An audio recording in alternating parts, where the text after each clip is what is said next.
বন্ধুরা, একটা কথা মনে রাখবে, যেমন মানুষ আছে বলবে তোমাকে আমি কখনো ছেড়ে যাবো, কিন্তু দিন শেষে দেখবা তারা আগে চলে যাবে।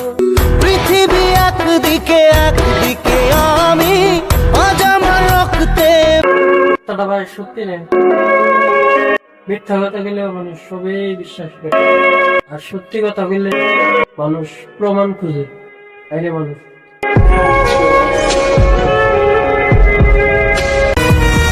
কথাটা জানো প্রিয়, তুমি যত দুঃখ পেয়ে কান্দ, তার চেয়ে অধিক কষ্ট নিয়ে আমি হাসি। रूह भी मेरी ये जिस्म भी मेरा। তোমার একটু হাসির বিনিময়ে আমি হাজারো কষ্ট ভুলে যেতে পারি, শুধু বিনিময়ে আমাকে একটু ভালোবাসা দিয়ে, বুঝলা জান?